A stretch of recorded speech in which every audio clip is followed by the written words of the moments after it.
Welcome to A Matter of Perspective with Judge Derwin Webb. I am the host, Judge Derwin Webb, coming to you from the Fraser History Museum.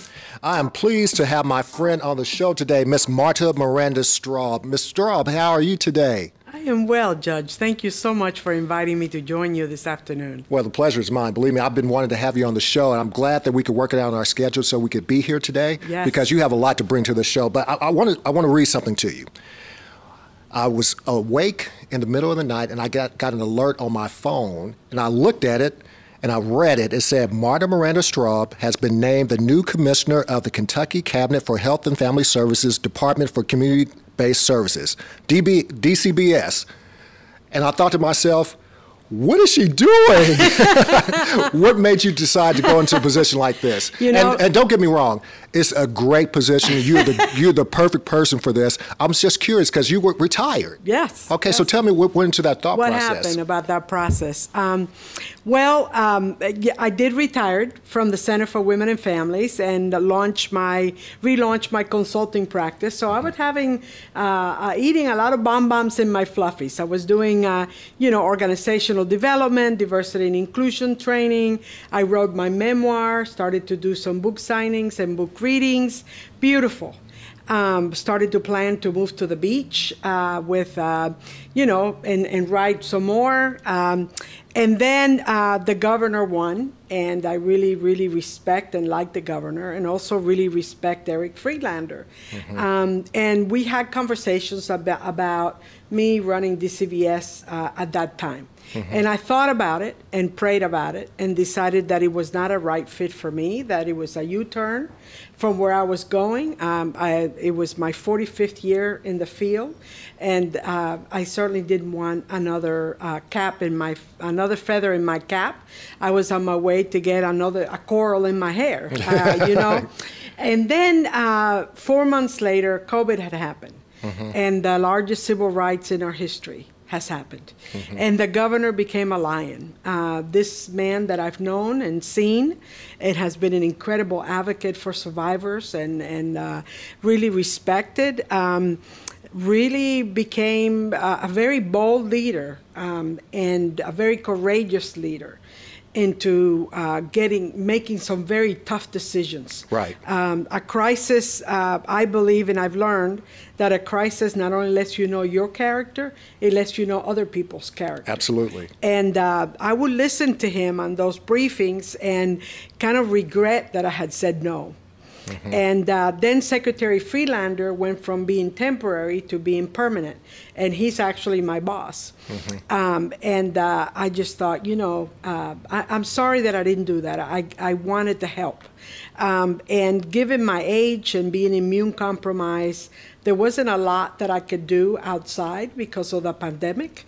So we had the civil rights movement, people in the streets, Breonna Taylor, McAtee, and there I am, an activist, an advocate who's been part of every movement and kind of frozen and stuck in my house.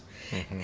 And then they called again, and they said, we now have added equity to the charge, and mm-hmm. we really need you to reconsider. And at that point, it was absolute. First of all, I thought that I had already hired somebody. Mm-hmm. It'd been 4.5 months. But I had no doubt that it was the right thing for me to do. It was a values call. It was not a job at that point. It was very much a service call. And I was so ready and so excited and so energized about it that I said yes without knowing what the pay was. Without telling my husband that we were not moving to Florida in October, and that I was taking this big job. I've never worked for. I'm not a bureaucrat. You know that. Mm-hmm. I've never worked for city, state, or federal government intentionally. So for me to take on the largest dinosaur for the state that has the most incredible charge. It was just the right call, the right fit at the right time. So a lot of my friends have done the same thing you did, including my mentor. Good for Kentucky, but are you crazy? So I thought I was crazy too, but I really did want to support Kentucky. I'm an adopted daughter of Kentucky. I'm a rural girl from Cuba, and have made Kentucky my home. I identify as Cuba-Latin. I lived in Eastern Kentucky for 17 years while I taught at EKU. So the thought that I could help, the most vulnerable among us, and that I could be a support in any way to both the secretary and the governor was a real gift. And every day I get reminded that at any other time I would have not been a good commissioner. But at this time, with this amazing challenge that we have as a result of civil unrest and the need that people have because the veil has been lifted, that the pandemic has done. So the work on equity, the work on poverty, all of that it's my call. Well, it's up your alley. It's what you've been doing. Now, you talked about your 45 years, and I want to get to all those 45 years. Yeah. Tell me how you got to Kentucky, though. Oh, goodness. That's a beautiful story. I was teaching at my alma mater at Barry University in Florida, and I got a paper that accepted at the University of Michigan. And I had done some work in Cuba at the University of Havana, done some research on the women's movement in Cuba and the women's movement in the United States, and I had done a comparison, and it was called Feminist or Revolutionary, trying to compare the differences of that. And it got accepted at the University of Michigan. So on my way to Michigan, I stopped in Kentucky because I had a Cuban friend that was at UK medical school. And when I crossed that Tennessee-Kentucky line, I knew in my soul that I was home.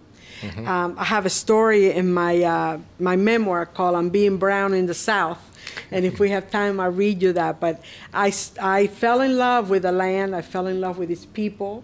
I went back and left a tenure track position, and closed my private practice in Miami, and bought a little cabin in the holler on 14 acres, and started teaching as an adjunct at Eastern. That was 30 years ago. And one of the most courageous and beautiful decisions I've ever made. I'm home.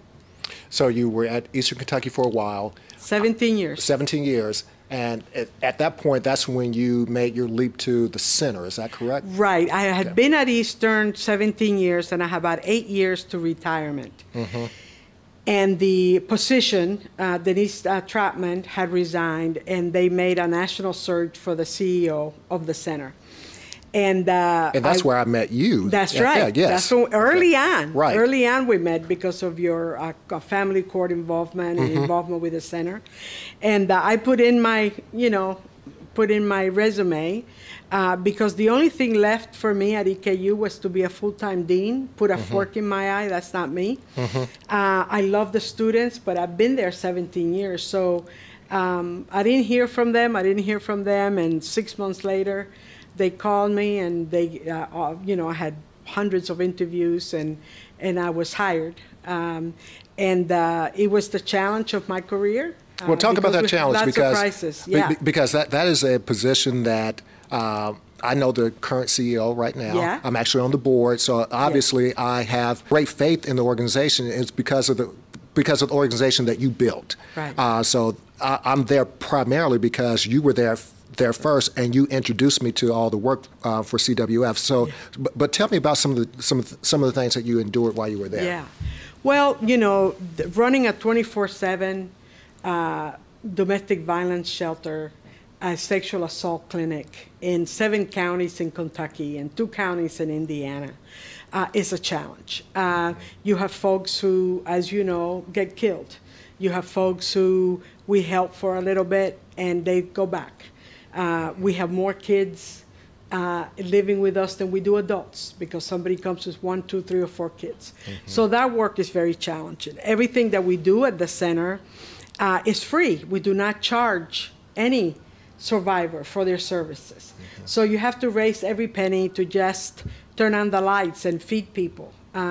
So there was a huge component, not just of leadership of a trauma organization, not just a traumatized workforce and advocate, but a lot of relationships, of course, with the courts, with donors, with other partners that our clients needed. And on top of that, a full responsibility to raise $6.5 million a year in an area that I didn't know. I was new to Louisville. So that was a challenge. However, I was ready. At that point, I had worked 37 years in the field, 40 of those years in sexual assault. So I came to the work thinking this is my crowning jewel, right? I bring everything I ever taught. I was the chair of Women and Gender Studies at EKU. I ran multicultural student affairs, and I did social work practice. So I've always done social and economic justice work, both in academia as well as in the community as service. So it was a perfect fit for me, and it was. The challenge was that we were in a recession, and we used to have to raise 15% of our budget, and by the time I finished, we had to raise about 70 to 80% of our budget. A lot of people didn't think that domestic violence and sexual assault really happens, and the ones that think it happens don't want to know about it. So the stigma of that, the fact that the judges get upset because victims recant, because all of us want our families to be intact, and we have hope that our partner is not going to hit us again. So it was really challenging. And then the challenge of my career happened. My biggest building, which is on 2nd Street, in December of 2013, we had one of the heaviest snows in Louisville. And the roof had problems before. It had not been replaced. It had only been patched.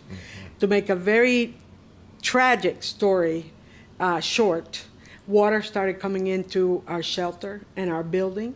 I had to evacuate every staff and every client and every child and find a safe space for them for 19 months. So we're a homeless organization that was homeless for 19 months. My office was out by the Pussycat Lounge on Poplar Level. And I had folks in every hotel, in every building, had to hire police to do the security because the buildings didn't have alarms and our clients were at risk. And on top of raising the money for being able to carry the mission, which never stopped, this is the most pride that I have. My advocates did not miss 1 minute of answering that 24/7 line or seeing survivors at the door. And because they kept going, I kept going. Right. So now I had to figure out what was wrong with the building, because nobody knew what happened, and what we needed to fix it. And that was another $6 million. So we went into a $6 million campaign. So to be able to carry the mission while you are homeless, while your staff is dispersed all over town, while you have $40,000 a month in rent that you never expected to pay, and then tell people that you were going to fix a building, but usually you try to give them the model, and then they say, oh yes, I want to invest in that. Well, we already had a building. It was a matter of fixing it. So the good news is that we were able to raise that money. We did a capital campaign. There's a beautiful mural that is one of my points of pride when you walk into the center. We actually renovated and did things that we knew the building needed. It was an old hotel, the old San Antonio Inn, but we actually made it a trauma-informed, larger hallways, a lot of quads for people to be able to have smaller spaces for them to be in, etc. So it was the challenge of my career. I didn't do it well. I squealed like a pig. I wrote a resignation letter every month and put it in a drawer. Actually, I'll say it, it's a God box. I have a God box. So whenever I feel out of control and something's bigger than me, I put it in the God box, and then I said, in a month you pick it up, and if you want to do it, do it. So I did that for 19 months. And at the end, we moved back in to a renovated, beautiful building. Elizabeth Wessel Martin was hired to replace me. That was part of the transition succession plan. The loan was paid, and the building was renovated. So I feel incredibly proud of that. However, it really took everything I had, so I was really ready to retire. And I did, and I loved it. Well, let me ask you this, and because from what I remember, you were the face of the organization. You talk about Center for Women and Families, you talk about Marta. Right. So I guess for me, as I look at different things, And as I see other people make transitions, when did you know within your heart that was time for you to step away? Oh, when I applied for the job. I came in with my succession plan. I believe that anybody who is willing to take on an organization like that, and any board, any search committee, that's best practice, that is taking on that kind of position, that folks need to plan for succession. So you had a finite period of time. Oh, yeah. I told them they had 7 years, that I had 7 years. And when I was number 5 on the search, I said to the search committee, I want you to know that I bring 37 years of experience to this work. That I'm very committed to being here no matter what for those 7 years. However, 2 years before I leave, I need your support and to be written in the letter of hiring that we begin my succession plan. So that by the time I leave, the organization doesn't miss a beat. The board has already done the search. The person is ready to come in, and then that is done in a planned way. Because if not, everything we ever did would fall apart. The minute Marta leaves. It's not about Marta, it's about the organization. Right. So they offered me the job and agreed to a succession plan and knew what I was leaving. And periodically they would say, are you sure you're going to leave? And it's like, yes, I am going to leave. And I followed through with that. And part of the succession plan, which is also best practice, is to be available for a year to the new CEO. So Elizabeth and I, and this is to Elizabeth's credit, she was strong enough of a leader to ask for support and to use me. And so we worked together. I was able to do warm handoffs with donors. She was able to ask me questions like, how did you all make that decision? Who did what?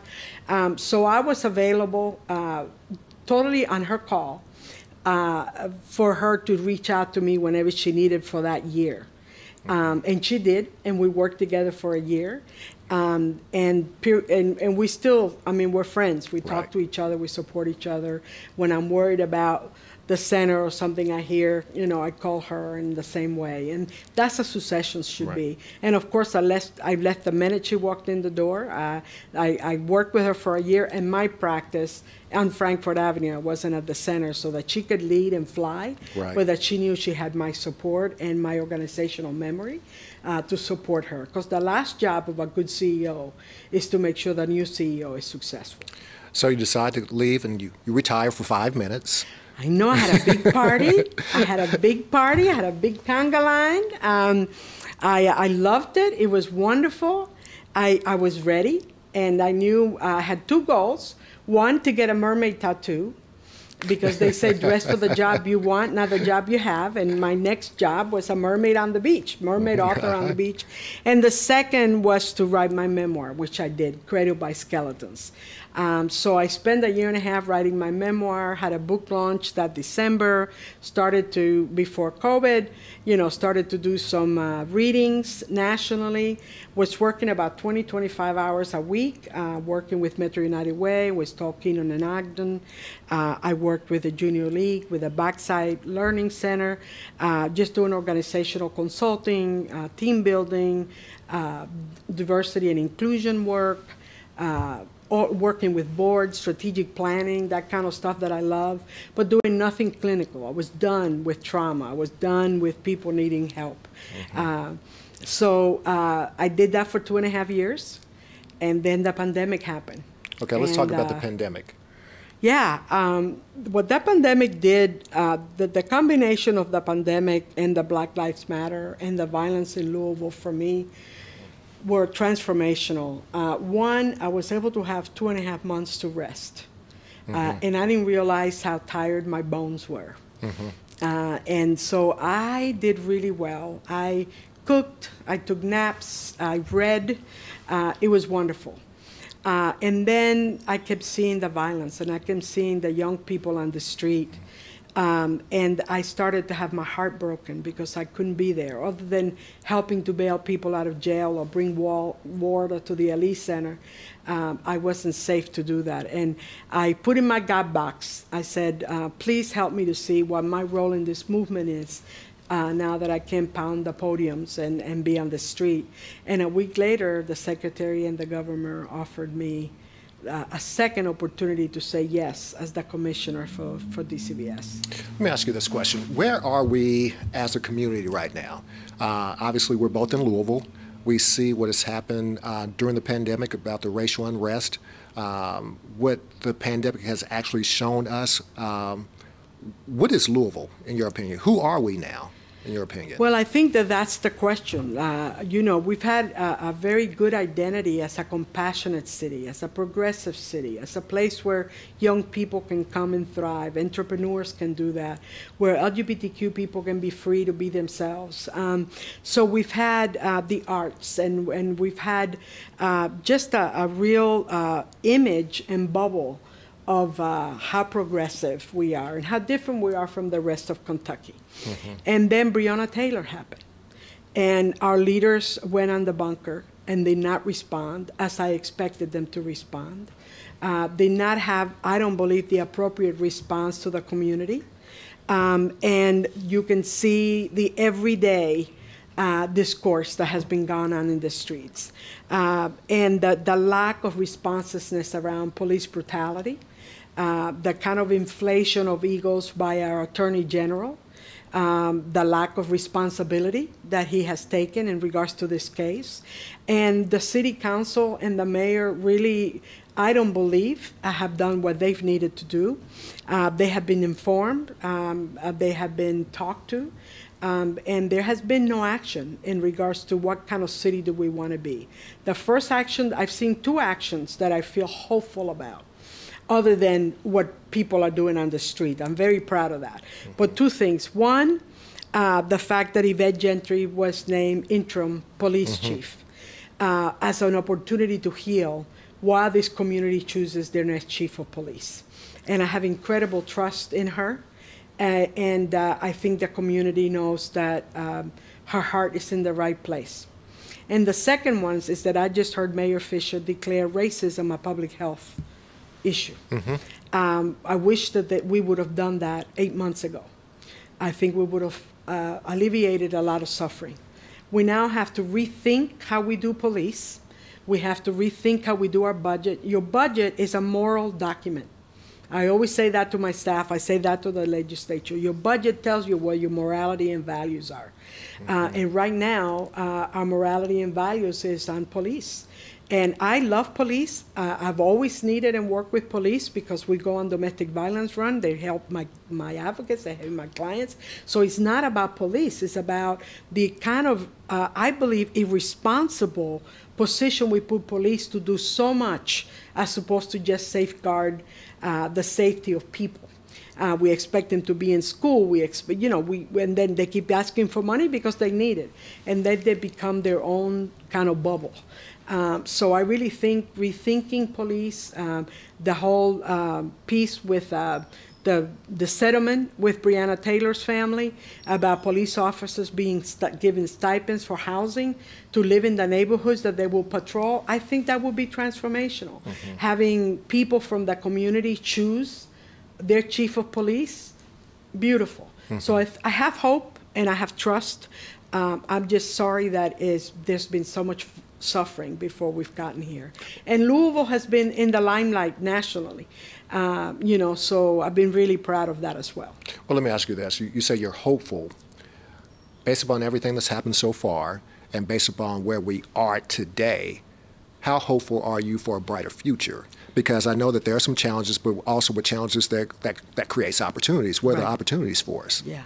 The opportunities really taking these people that are in the street, these young, courageous, talented, committed people that are on the street, and figuring it out a way how what they say can be institutionalized. What they know in their lived experience is part of how we make policy and part of how we make decisions about where we live and our zip codes, where the disparities and disproportionality is. A panel to oversee the police. The police can now oversee themselves. We all have somebody that oversees us. So I have hope because of what I've seen in regards to the talent and also the compassion because this could have been a lot of blood in this town. Right. And I don't know if I would have been as compassionate and as nonviolent as a lot of the folks who have been on the street and watch how they've been treated by exercising their First Amendment right. And the kind of support of the police to set them up to be able, when people go into a sanctuary space like a church and then you threaten to arrest them, that's not democracy, right? That's not First Amendment. When you put, air bullets on people's, mark them with bullets when they're just doing their rights, that doesn't make any sense. We have made a lot of mistakes. But I think it's an opportunity. I think people want to heal. I think people love this city. And I think it's time for white people to realize that it's up to them to learn and to build affinity groups and dismantle the structural and systemic racism and stop counting on black people to do that. Well, I can't let you leave without talking about what you do every day now. So what is the typical day like for Marta Miranda Straub at DCBS? Okay. Well, I start with today. I had a meeting with the other commissioners for the Cabinet for Health and Families, and everybody gets a COVID overview, like who's in long-term care, who's public health, how many people have signed up for Medicaid, how is Kentucky Net working.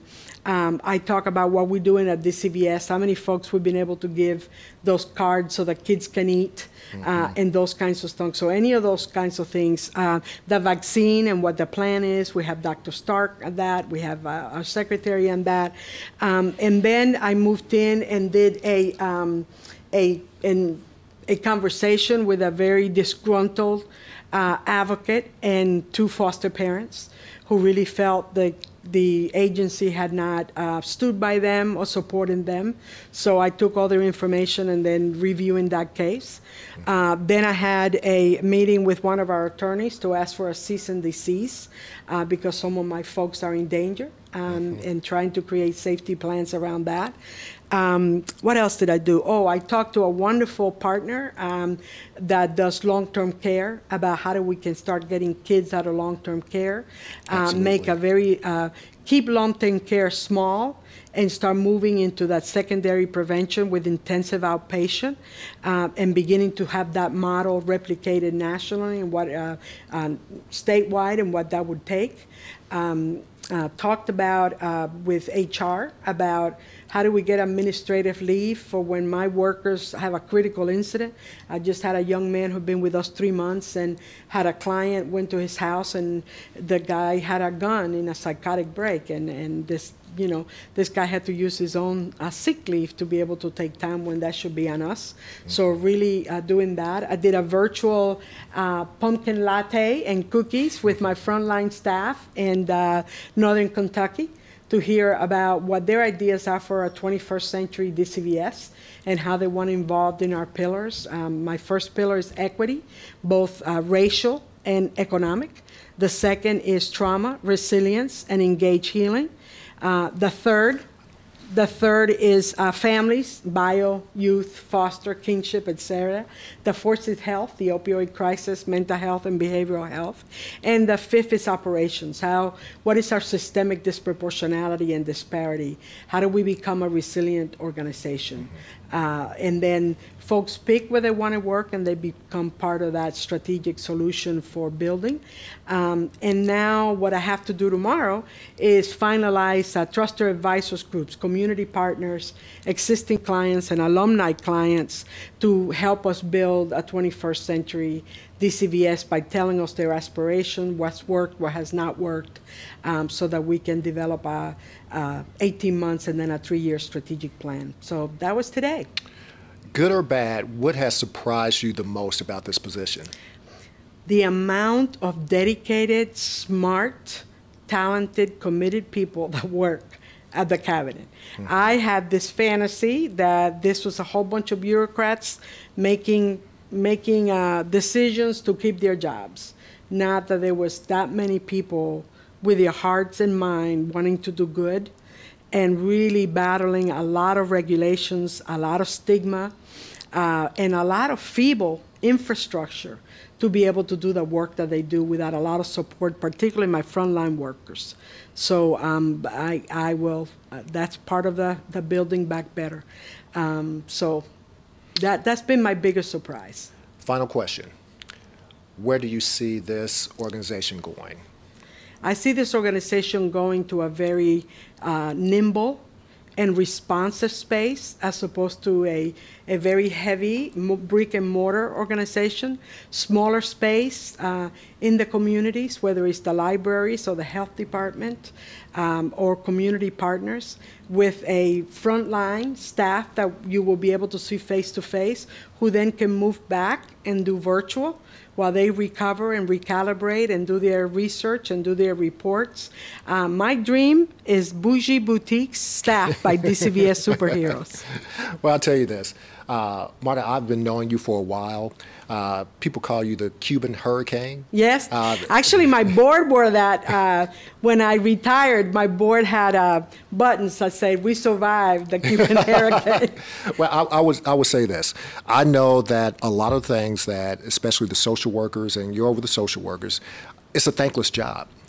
A lot of things that you have to deal with, it's thankless. But I wanted to say thank you, because a lot of people would not have stepped up, especially in this time period, to do the things that you're doing right now. So I want to thank you on behalf of all the judges, the social workers. I have not heard one bad thing about you. Thank you. Since you've come aboard, and people are really thanking you for the work that you're doing, and they can see where the organization is going as well.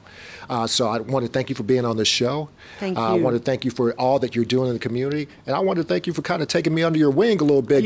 Give me the courage to say some of the things I want to say, because you are a perfect example. You're perfect for this job, and we thank you for all you're doing in this community. Oh, you're very welcome. I have a lot of love and support. There's a saying in my country by Apostle Jose Marti that it says, "Tell me who you hang out with and I'll tell you who you are."